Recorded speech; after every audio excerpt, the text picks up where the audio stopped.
19화에서 드디어 오프닝이 나왔습니다. 오프닝에서 이렇게 주요 장면들을 넣어놨으니 확실히 이쿨 초반부터 못 보여줄만 합니다.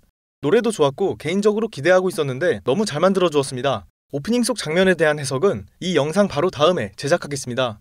그럼 곧바로 리뷰 시작하겠습니다. 봉인 앞으로 가자 판도라가 있었습니다. 작가에 따르면 판도라가 여기 있는 이유는 싸우고 있는 와중에 판도라가 일이 있어서 실례하겠습니다 하고 장소에서 도망간 느낌이라고 합니다. 그래서 주스와 포르투나는 흩어져서 판도라를 찾는 와중입니다. 또 애니에서는 생략되었지만 에밀리아를 봉인으로 이끈 미정령은 판도라가 이끄는 것이었습니다. 판도라는 열쇠를 넘겨주면 금방 돌아가 줄 거라고 말합니다. 당연하지만 에밀리아는 열쇠 같은 건 받은 적이 없죠. 그러자 판도라가 온 숲을 뒤집어 엎는다고 말하고 에밀리아는 여는 방법도 모르고 열쇠가 있는 것도 모르지만 안 한다고 하면 주스, 포르투나, 주민들이 어떻게 될지 모르기에 연다고 합니다. やはり鍵はあなたがお持ちなんですね。だってあなたはどう見ても魔女の娘ですから. 판도라는 처음부터 에밀리아가 열쇠를 가지고 있다고 추측하고 있었습니다. 그 이유는 에밀리아가 마녀의 딸이라서죠. 이 대사로 인해 에밀리아는 사테라의 딸이라고 오해하실 수 있는데 그렇게 확정 지을 수는 없습니다. 에밀리아의 친아빠는 엘프입니다. 하프 엘프인 사테라가 엄마라면 에밀리아는 인간의 피를 4분의 1만 물려받은 쿼터가 됩니다. 하지만 에밀리아는 100% 엘프와 100% 인간의 피를 물려받은 하프 엘프죠. 알고 보니 에밀리아는 쿼터였다 이런 식이 아닌 이상 사테라가 엄마라고 단정할 수는 없습니다. 마녀의 딸이라는 건 단순히 에밀리아가 마녀와 비슷하게 생겼기 때문이라 그런 건지 확실한 이유를 가지고 말한 건지 지금으로서는 알 수 없는 대사였습니다. 판도라의 말대로 자신이 열쇠라고 생각하자 손에 열쇠가 나타납니다. 이 열쇠는 판도라에게 보이지 않았고 여기서 스킵된 대사가 있었습니다. 판도라는 이 열쇠를 들 수 있는 사람은 세상에 단 둘뿐이라고 말합니다. 에밀리아 외에 다른 하나가 누군지 원작에서도 밝혀지진 않았기 때문에 굳이 2기에서 넣을 필요는 없었던 겁니다. 봉인을 열려고 하자 에밀리아는 포르투나와의 약속을 떠올립니다. 에밀리아는 어머니와 약속을 지키겠다고 약속했습니다. 에밀리아는 원래라면 봉인을 알아서는 안 되고 간섭해서도 안 됩니다. 그것이 포르투나와 한 약속이니까 봉인을 여는 짓은 약속을 어기는 행동이라고 판단합니다. 심지가 굳은 에밀리아가 판도라의 유혹에도 넘어가지 않자 판도라는 결단합니다. ですから封印を開くために手段を講じる私の決断も尊重してくださいね. 원작 묘사에는 판도라가 마음만 먹으면 억지로 문을 열게 할 수도 있었다고 합니다.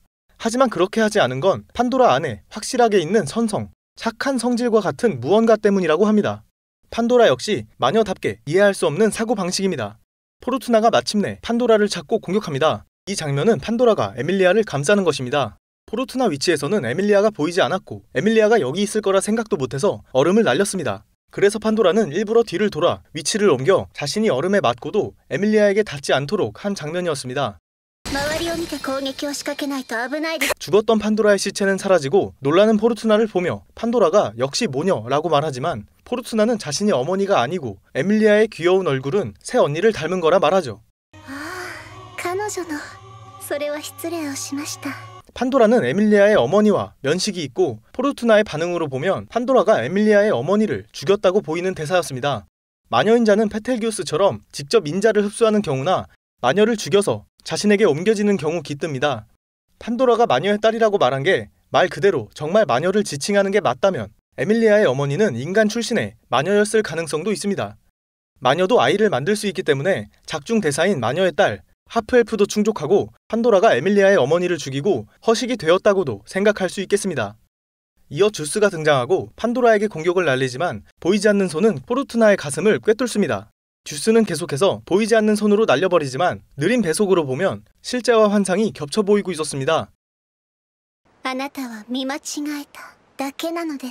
판도라의 권능에 의해 계속 잘못 보고 있던 주스는 그 사실을 깨닫고 슬슬 미쳐갑니다. 여기서 화면이 뒤집어지는 연출이 들어가 있었습니다. 이런 화면은 정상적이지 않죠. 이 상황은 분명 정상적이지 않고 어딘가부터 잘못되어 버린 주스를 잘 나타내는 장면이었습니다. 목숨을 걸어서라도 지키고 싶은 사람을 자신의 힘으로 파괴해버렸고 의도와는 180도 완전히 거꾸로 되어버린 주스. 마음의 균형을 잃은 주스에게 판도라는 속삭입니다.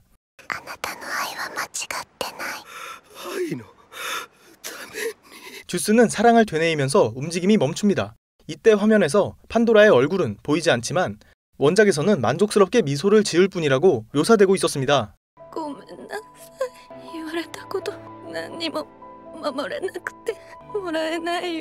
포르투나는 어린애가 사과하는 것처럼 후회합니다. 포르투나의 눈에는 에밀리아도 비치고 있지 않습니다. 에밀리아가 옆에 있다는 걸 깨닫지도 못하면서 그저 하늘, 죽어버린 에밀리아의 부모를 쳐다보고 있습니다. 작가에 따르면 포르투나가 에밀리아의 부모로부터 무엇을 부탁받고 어떤 약속을 주고받았는지 그 내용은 한참 후에야 밝혀진다고 합니다. 에밀리아의 눈물이 포르투나에게 닿고 포르투나는 에밀리아를 보면서 최후를 맞이합니다. 에밀리아는 포르투나의 유품인 꽃 장식을 자신의 꽃 장식과 교환합니다. 어머니의 꽃 장식을 바꿔 낀 건 항상 어머니와 함께 있다는 의미가 있습니다. 14화에서 에밀리아가 악몽에서 깨고 기억이 완전히 돌아오지 않은 상태에서 이렇게 말합니다. 포르투나는 함께 있어준다는 약속을 했지만 포르투나는 죽어버렸습니다.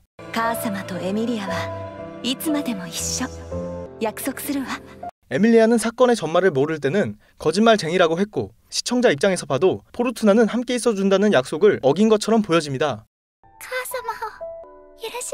용서한다는 의미에는 어머니가 약속을 어길 뻔한 걸 용서한다는 의미도 내포하고 있습니다. 약속을 어긴 게 아니라 약속을 어길 뻔한 거라고 말씀드리는 이유가 있는데 포르투나는 죽어버려 약속을 어길 뻔했지만 에밀리아가 대신 약속을 지키게 만들어줬기 때문입니다. 이 꽃장식은 포르투나 자체를 상징한다고 에밀리아가 받아들였기에 에밀리아의 곁에 항상 있어주는 거고 약속을 지킨 것입니다. 기억이 온전치 못한 에밀리아가 포르투나 어머니는 거짓말쟁이라고 말했던 건 이때 포르투나가 실제로 곁에 없는 게 맞기 때문입니다. 지금까지 에밀리아는 잘 때 머리핀을 빼고 잤습니다. 빈결의 인연에서 에밀리아가 항상 울면서 일어났던 것도 사실 포르투나가 없기 때문입니다. 이렇게 꽃장식을 뺀다는 건 포르투나의 부재를 상징하며 앞으로 에밀리아는 꽃장식을 빼거나 포르투나를 거짓말쟁이라고 말하는 일은 없을 겁니다. 이어 에밀리아는 폭주합니다. 애초부터 방대한 만화를 가지고 있던 에밀리아가 폭주하자 눈이 내리고 숲은 얼어버립니다. 이것이 에밀리아가 얼어있던 채로 발견된 이유이고 엘리오르 대삼림의 영구 동토라는 말이 붙게 된 원인이었습니다.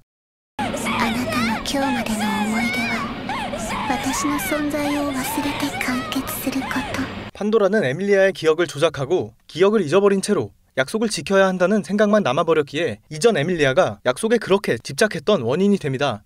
여기서 얼음 속에서 100년이 지나고 몸만 성장해 팩에게 발견되는 게 빈결의 인연. 그 이후 로즈월에게 발견되어 왕선 후보자로 나온 뒤가 현재 리제로 본편 이야기입니다.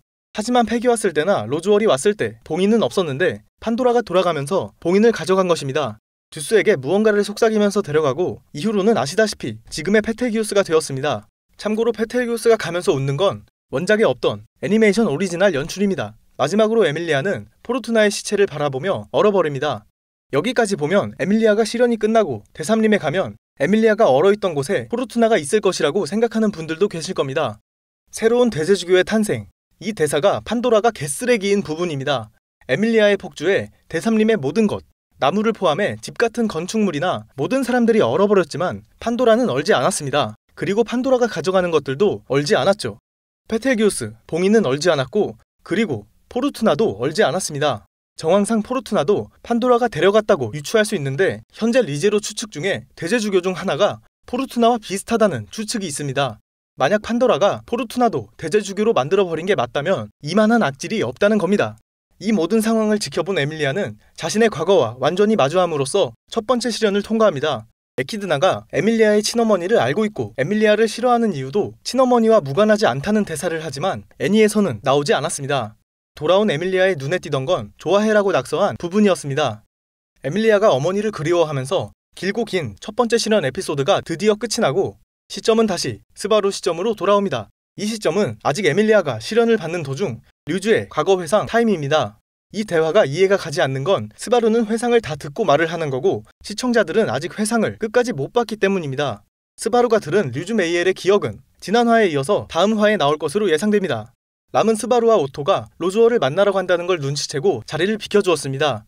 승리에 가까워진 스바루는 항복을 권고하러 로즈월에게 찾아갑니다. 로즈월에게 화장이란 질 수 없는 싸움에 임하기 위한 자기 암시 수단이었죠. 로즈월은 높은 위치에 있는 사람이기에 첫 대면인 오토는 모자를 벗고 깍듯하게 대합니다. 처음에 스바루가 로즈월 병경백과 만나게 해준다는 명목으로 오토를 데려온 것이었죠. 마지막은 스바루가 성역이 만들어진 진정한 이유를 언급하며 끝나게 됩니다. 아마 다음 화는 성역이 만들어진 진정한 이유를 들을 수 있을 것 같습니다. 이번 화에서 정말 중요한 여러 가지가 나왔습니다. 대삼림이 얼었던 이유, 포르투나의 최후, 듀스가 페텔기우스가 되는 이유 등 첫 번째 시련에 많은 것들이 들어있었습니다. 앞에서 던져졌던 떡밥들이 하나씩 풀리는 게 느껴져서 재밌었습니다. 1기에서 페텔기우스도 에밀리아를 그저 사테라의 그릇으로만 생각했기에 에밀리아와 마찬가지로 판도라가 기억을 조작한 것으로 보입니다. 어차피 페텔기우스는 1기에서 에밀리아를 마주친 적이 없습니다. 페텔기우스 성우분의 연기야 워낙 유명하지만 오늘은 주스에서 페텔기우스로 미쳐가는 연기가 정말 소름 돋았네요. 이상으로 19화 리뷰를 마치며 시청해주셔서 감사합니다.